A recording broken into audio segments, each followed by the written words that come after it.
Regenesis Open Education. Terima kasih Dr. Sakura untuk penjelasannya yang sangat bagus banget ya, ini buat rekan-rekan sejawat untuk dicatat ya poin-poin pentingnya, dan sangat penting juga untuk kita lebih baik menghindari ya dok, karena kalau sudah terjadi komplikasi biasanya penyembuhannya malah sulit ya dok ya. Ya tentu, seperti tadi saya bilang.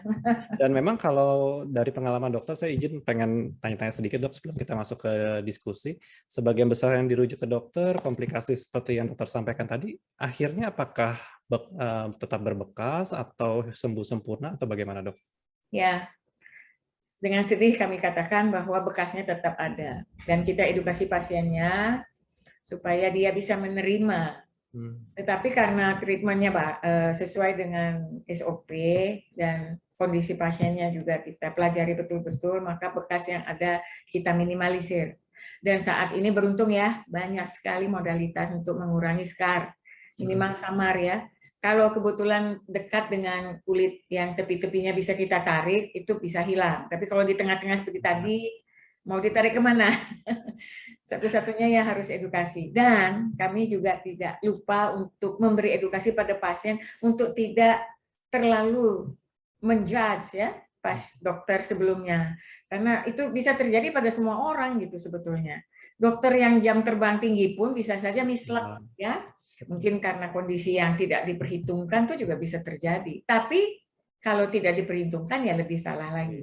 Jadi patient safety itu adalah segalanya, scar adalah bisa kita kompromikan. Baik, terima kasih. Sebenarnya saya banyak pertanyaan yang pengen bertanya langsung ya dokter dengan Dr. Sakura dan Dr. Henry, tapi sepertinya ini pertanyaannya banyak sekali pada kolom Q&A, dan yang menarik ada yang terjadi pada pasien dan ada juga yang terjadi pada dokternya gitu ya. Jadi kita langsung juga pada pasien ternyata ya. Baik, kita akan langsung pada bagian diskusi. Nanti juga akan ada dokter yang ingin bertanya secara langsung ya, secara komprehensif mendiskusikan kasusnya. Tapi sebelumnya saya ingin bertanya dulu kepada Dr. Sakura nih, menyambung tadi yang dibicarakan pada presentasi mengenai hidung, dok. Ada yang bertanya, Dr. Chelsea, pada pemasangan thread di hidung beberapa kali saya temukan pasien yang muncul nodul di entry point, seperti tadi gambar dari Dr. Sakura ya. Saat dibuka kadang tidak ditemukan benang dan juga tidak ada pus.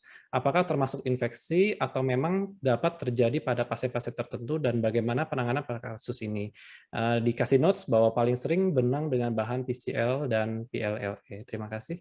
Bagaimana dok, dengan kasus ini ya Dokter Sakura? Boleh saya tanya berapa hari kemudian ya? Tidak disampaikan dok. Berarti kalau PLL mungkin benangnya sudah fragmented ya? Ya. Nah itu tadi, benang yang fragmented itu yang ada meninggalkan persoalan tapi dicari udah nggak ketemu. Lalu dokternya harus punya nyali cukup untuk ambil alat membuka protrusi tadi, ya. Itu pasti jaringannya rapuh kan? Betul. Dan ketika dibuka malah menjadi gerowong. Lukanya jadi lebih besar daripada titiknya. Nanti yang dimarahin dokternya yang membuka gitu. Syukur yang masang yang buka, tapi kalau yang masang bukan yang buka, celaka ya. Karena benangnya sudah membuat rapuh. Jadi menurut saya sebaiknya jangan dipaksakan untuk mencari benangnya, udah biarkan aja. Yang penting yang di ujungnya bisa kita tarik tanpa merusak, pelan-pelan, gentle. Lalu berikan antibiotik, bisa diinjeksikan kenakot juga kalau berani, subkutis, tapi jangan intrakutan, tapi hati-hati karena kalau kita memberikan kenakot itu, triamcinolon itu bisa membuat kulit menjadi malah berlubang. Sebaiknya yang paling aman ya ditarik sedikit sampai seujungnya, nggak dapat syukur biarkan saja, dirawat seperti perawatan luka biasa. Edukasi pasiennya supaya jangan dipegang-pegang, biasanya pasien juga jadi ikut memperhatikan kalau ada apa-apa lalu dia jadi pegang, akan menjadi lebih tidak terkontrol lagi. Dan boleh ditambahkan antibiotik oral, tapi tidak usah banyak, tidak usah lama karena sebetulnya kondisinya adalah lokal. Jangan dipaksakan untuk mencari benangnya. Bagaimana Dr. Henry? Saya setuju dengan Dr. Sakura. Satu masukan juga Dr. David, kita ketahui bahwa dari teman-teman sejawat yang melakukan pemasangan benang hidung itu biasanya jumlahnya juga Dr. Irena. Karena bukan hanya satu benang, tapi banyak juga yang memasangkan lebih daripada satu benang, dan kita ketahui struktur hidung adalah suatu area yang cukup compression, Dan kedua juga dengan jumlah benang yang semakin banyak, maka yang resiko bukan hanya benangnya yang patah atau apa, justru akan ekspulsi bersama-sama dengan seluruh strukturnya itu yang mendesak lapisan kulit yang menahan itu menjadi keluar, sehingga di titik itu seringkali menjadi suatu granuloma reaction. Saya setuju dengan dokter yang bertanya bahwa seringkali di titik masuknya itu, Dokter Sakura, jadi granuloma. Mungkin itu suatu bentuk dari granuloma induce dari suatu benang yang secara setiap hari mencoba mempenetrasi, menekan kulitnya gitu, Dokter Davis, sehingga lama-lama ya terjadi granuloma reaction tanpa ditemukan benangnya lagi. Sehingga pada kasus yang sejenis, saran saya sih, walaupun saya tidak mengerjakan rinoplasti, rujuk ke sejawat, terutama bedah plastik, lebih baik di rinoplasti dibandingkan risiko dari threadlift itu sendiri. Karena sekuat-kuatnya benang, setebal-tebalnya benang, sebanyak sejumlah apapun benang kita pasang, tidak bisa menggantikan suatu protese ataupun implan dan lain-lain yang berperan mempunyai struktur untuk menahan hidung. Kadang-kadang kita kembali lagi lupa untuk dicek apakah ada space-nya atau apa, dipaksakan saja masuk ya, Dok. Betul. Dan sebenarnya pasti nggak ada space sih, Dr. David. Pasti itu sesek ya, pasti sempitnya. Kita mau berdiri seberapa pasti sempit. Jadi gini. Baik, Dok, gimana? Saya banyak bertemu dengan para sejawat yang saya sudah pergi sampai ke Korea. Di Korea dilakukan ya, hidung dipasang benang gitu. Tapi kalau kami dari bedah plastik, karena kami mengetahui anatominya dan seperti tadi Dr. Henry mengatakan, benang itu kan tujuannya untuk ikat, tarik gitu kan, bukan untuk ngisi kan? Emang bisa ngisi kecuali Anda menjejel-jejelkan itu semua, itu dijejelin sampai tinggi gitu. Tapi kan nggak begitu. Lama-lama benangnya kan pasti cari jalan. Makanya tadi itu ada yang singa itu. Jadi kita tegas aja ya, kalau kami di Perapi bukan indikasi untuk meninggikan hidung. Baik. Kalau diklaim bahwa di kursusnya diajari, ya mungkin ada pertimbangan lain, ya mungkin ada pertimbangan lain yang mungkin harus diperhatikan betul. Tadi itu yang contoh saya itu yang di pipi itu, itu benangnya 200 loh, 200 masuknya. Jadi infeksinya bukan karena granuloma jaringan fibrosis yang diharapkan, tapi karena kulitnya udah nggak bisa nafas dikasih 200 benang. Kalau ditimbang juga lumayan ya, Dok Henry ya, beratnya ya, 200 ya. Betul ya, artinya semakin banyak jumlah benang, semakin soft tissue iskemia, semakin risiko infeksi juga meningkat ya, Dokter Sakura, dengan atau tanpa port action yang salah gitu maksudnya ya. Walaupun tindakan steril, tapi trauma pressure kulitnya tinggi ya risiko infeksi, betul juga. Ya. Baik, nah itu mungkin untuk menjawab pertanyaan pertama dari Dr. Chelsea, penting untuk segera dicari apabila memang ada nodul ya jangan terlalu lama ya, kalau tidak ya dibuka sudah benangnya mungkin sudah fragmented dan akhirnya tidak ketemu gitu ya.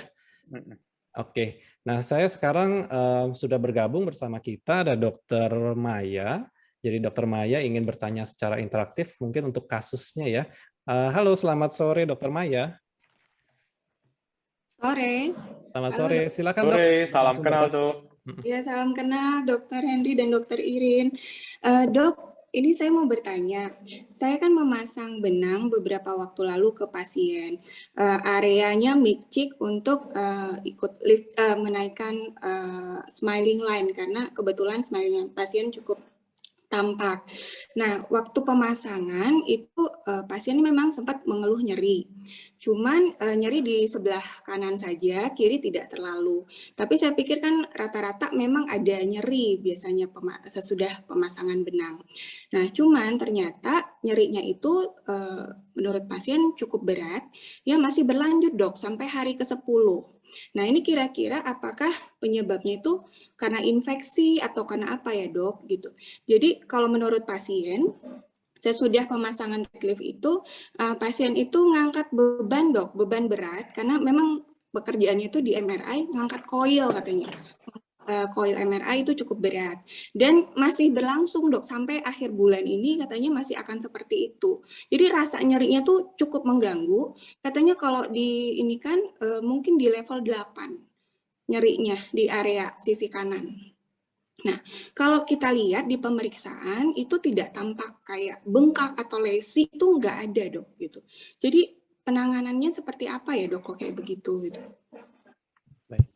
Nyerinya menjalar atau satu titik? Lokal Dok. Jadi di lokal area malar bagian. Iya, malar di area situ Dok.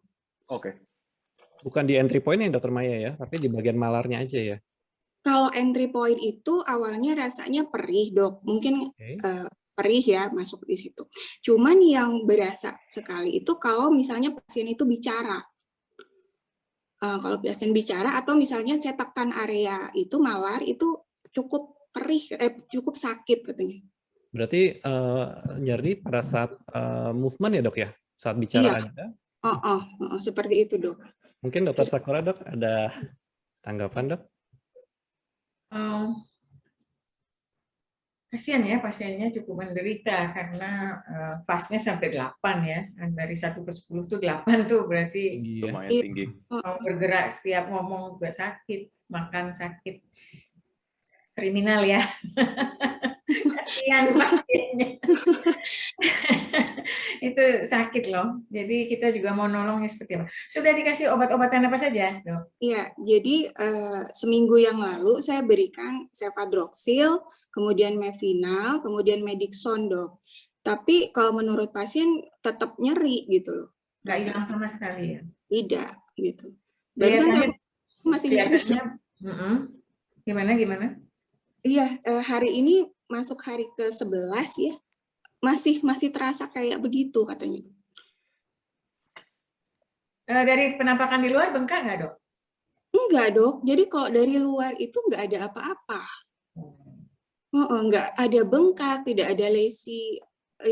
Kalau gambar yang tadi kan kelihatan ya infeksi atau gimana. Nggak ada, Dok, gitu. Kira-kira menurut dokter apa ya yang terjadi gitu? Sebenarnya kalau masih 11 hari, 12 hari masih bisa dicari itu benangnya, Dok. Tapi harus di-open. Di open itu gimana, Dok? Gimana? Berarti bedah, Dok. Iya. Tapi saya juga agak susah dengan aksesnya. Bisa dari infrasiliar di sini, kita cari malah pet-petnya di sini, karena kan pasti ingin narik dari sini ke sini ya. Atau kita buka seperti facelift, kemudian kita flap ya, lalu kita cari ujungnya. Dan itu sepertinya tidak terlalu mudah, tapi masih bisa. Kelihatannya benangnya ada di fascia ya. Mungkin pas di fasi yang ada mungkin dekat dengan nerve di sana, yang ada yang kegigit, ada yang enggak. Ketika dia bergerak, dia nyeri.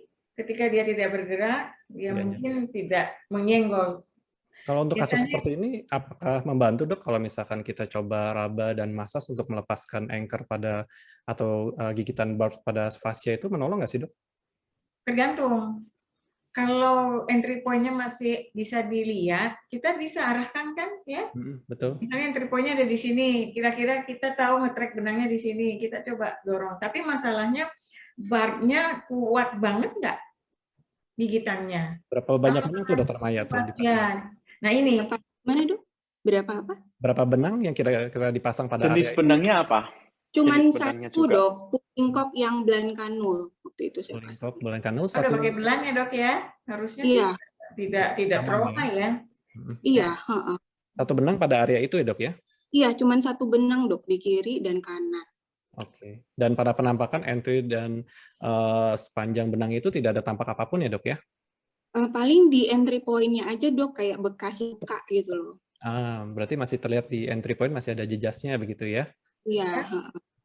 Betul, Dokter David. Jadi kalau seandainya bisa di-track, kita bisa masas, kemudian coba dibantu dengan PRP untuk mengurangi efek inflamasinya.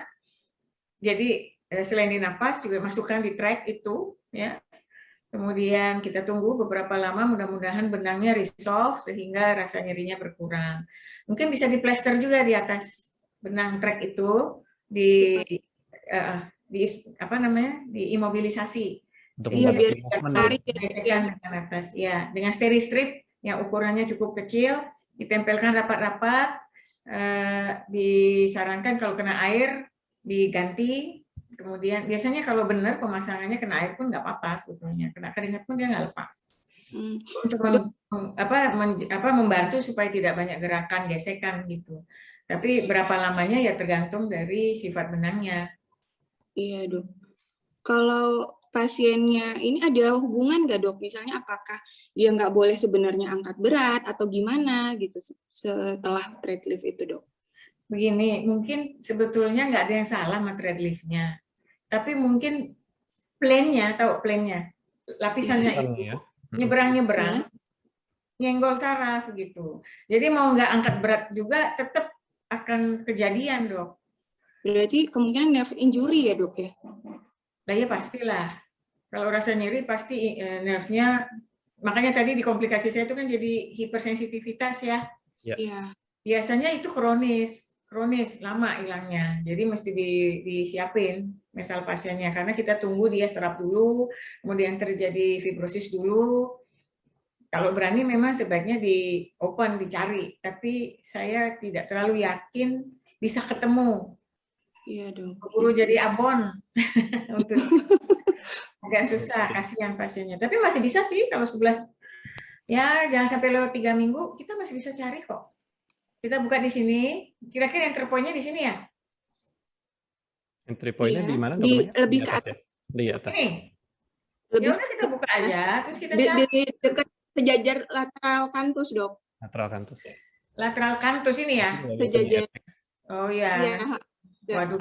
Ya udah kita dari sana, Dok. oral, kita flap, kita diseksi, kemudian kita buka.